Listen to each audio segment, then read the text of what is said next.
All right, guys, what's going on? Jetxc here, and it's been a little bit, right? Girls Frontline 2, the first anniversary is coming up, and I really did want to highlight this. I was waiting for it because there's a lot of things that a lot of people have been waiting for in the player base when it comes to Girls Frontline 2.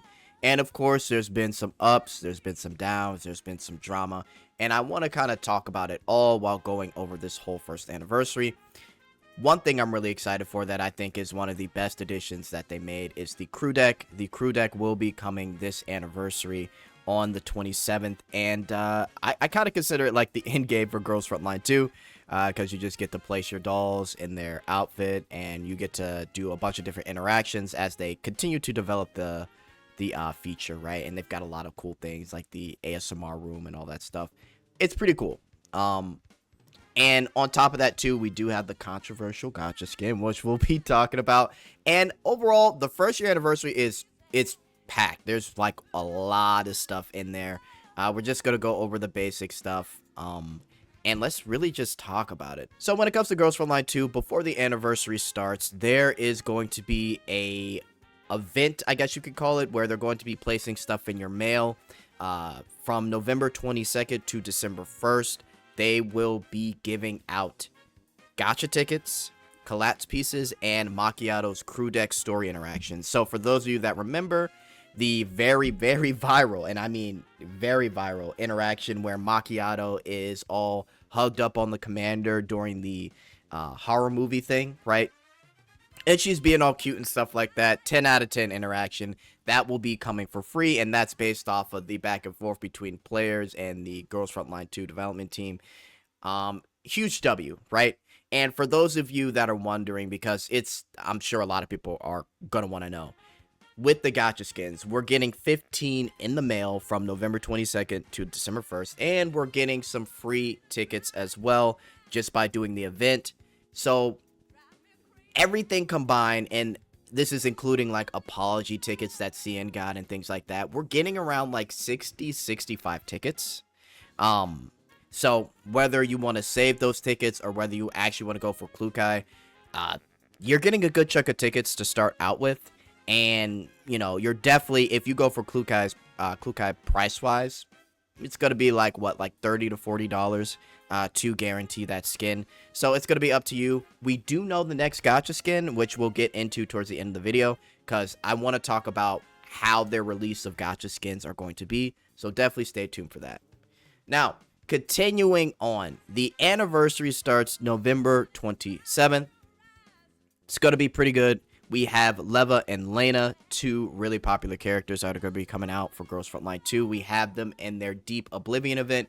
And of course, for every event, obviously there's going to be the challenge mode, story mode. There's going to be the mini games and things like that. So this will be the hall area where you get a bunch of collapse pieces and tickets.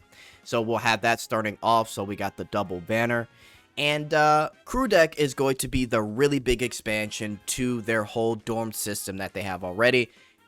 Currently right now, I think the dorm system for Girls Frontline 2 is like, it's okay-ish. It's kind of just watching the girls do a bunch of different things in their room. But with this crew deck expansion, I think there's a lot of opportunity for them to grow.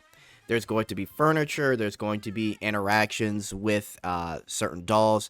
Obviously, if you've got the gotcha skins, you'll be able to use them in that crew deck. The story stuff that we'll get, like with Macchiato, those interactions you'll be able to do. You have the ASMR stuff. You have the collection of different furniture and items. So it'll be pretty cool overall. I think a lot of people are going to like this feature, right? And that'll be coming, like I said, when the anniversary starts. We've got other, smaller things like the Neural Helix expansion. We've got, and man, I can never pronounce it right, but Chao Hua, her achievement shop skin, which obviously, if you guys remember the whole thing with the Molotov bunny skin, it's going to be the same situation. You just have to do a bunch of things within the game to eventually get it for free. And then we've got some other things like the returning players event, and this will be for like new commanders and old commanders. You'll be able to claim rewards by just doing certain events. You've got the very cool Speed Blitz mini game. You've got the, and this is pretty nice, you've got the dismantle feature for common keys, and you'll be able to use that to max out higher quality keys as well, and also adding new stats to common keys too, right? So keys are being updated. One thing I did want to highlight was the fire control preset, because I think this is a really cool feature here that I wish a lot of games would do. But essentially, you're able to set the skill order for your dolls, right? So you could set the perfect auto team and have them do exactly what you program them to do, right? So for people that want to even make their, whether it be their dailies faster, doing certain events faster, you can preset a team that does exactly what they're supposed to, no matter what, with this fire control preset. And I think that's really cool, right? I know I've talked about getting certain characters to like V3, V6, whatever, and it's just to make autoing way easier so I don't have to do anything when it comes to like the more annoying events, right? So a pretty cool feature overall. And one more thing I did want to highlight, they do have a wish list feature where instead of going through all the different stores, if you highlight certain wish list, if you highlight certain items for your wish list, you could just go to that wish list section and you could buy those items from there without having to go in 8 different stores that they have in Girls Frontline 2. So overall, pretty good stuff. We also have Robella coming December 18th. She's going to be coming along with her racer skin. We have the Andorus skin, which, by the way, if you guys remember the drama, the Andorus skin you could only get through the gacha shop, but now you can buy it separately, and it's also in the gacha shop too. So another pretty big change. Actually, this was the most popular skin in CN, so don't be surprised if we get more loot outfits. I know there's a lot of people out there that like the tactical look, but listen, I don't know if it's selling like some of these skins that they've got going on right now. But yeah, Andorus skin you'll be able to buy directly. So a big W thanks to the community of Girls Frontline 2. And obviously the dev team listening to complaints. And we also have the rerun of a bunch of other skins as well. We've got Lena's skin coming too. So there's a lot of just skins. Skin. So it'll be a good opportunity for people to buy what they want. Now, I want to talk about the gacha skin and the crew deck. So if you guys remember, there was a lot of drama going on with Girls Frontline 2 and their gacha skin. So if you guys remember, there were some issues regarding the gacha shop. We had things like the Andorus skin that could only be obtained in the gacha shop, the Macchiato crew interaction that could only be obtained in the gacha shop, and that created a lot of turmoil because you had to participate in the gacha, even if you didn't want Klukai, right?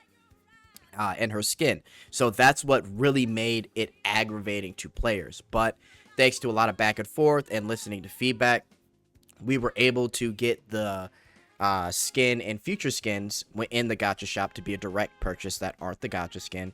And then on top of that too, story crew interactions will be separate. They'll either give them away for free through events or you'll be able to purchase them directly.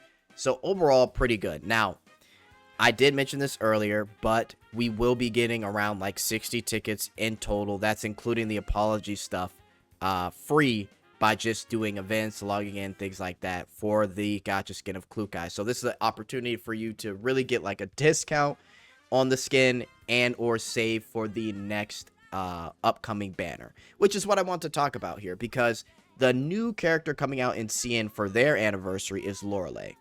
Literally your forger. If you guys haven't seen her, her design looks fantastic. I've seen a lot of Girls Frontline 1 heads talk about her. She looks great. And it's really obvious why they give her the gacha skin. I mean, it's the easiest sell ever, right? So here's what I think is going to happen with gacha skin scheduling. It seems like it's either going to be every 4 months or it's going to be every Annie. So that means either 2 or 3 times a year. Now, I haven't, if I'm completely wrong on that and they've talked about it, please do let me know in the comments. But there's going to be some breathing room between each gacha skin. There's not going to be anything like a back-to-back, right?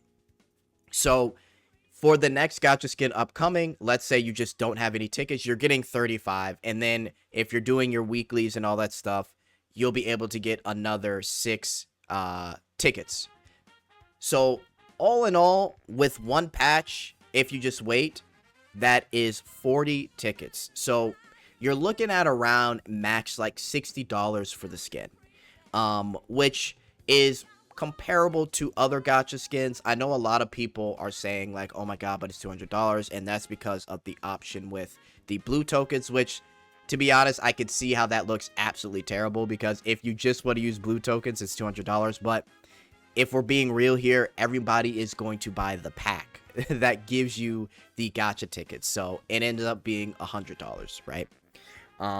But yeah, it's going to end up being around that price just by combining the free tickets you get and the gacha skin. And like I said, if you don't want the gacha skin, you could save up tickets for the next one. Just remember that pity doesn't carry over, but the gacha tickets do. So overall, I think with what's happened with Girls Frontline 2, the gacha skin does still leave a sour taste in a lot of people's mouths. I do think that a lot of the changes that they made to the gacha skin are good overall, and we just have to see how things play out in general. But the crew deck, the new features, all of those things, there's a lot of great things coming to this update, so I'll give it to Girls Frontline 2. Overall, the presentation and the quality of life that they continue to add is pretty great. But yeah, the gacha skin definitely being the most controversial, that's going to be the reality. But yeah, if you're somebody that is looking to spin on these gacha skins, I will just say this: definitely take your time. The benefit of this system is the fact that you'll still be getting tickets overall. However, if you're somebody that obviously wants the skins, which, I mean, hell, Klukai, Lorelei coming up, you're going to be spending $60 per skin if I had to, like, just give you, like, a flat amount. So, take that as it may. It's not changing. We got what we got. Overall, really good updates. And, yeah, guys, let me know what you guys think in the comments of the first anniversary. And, yeah, overall, W Girls Frontline 2. I am out. Later.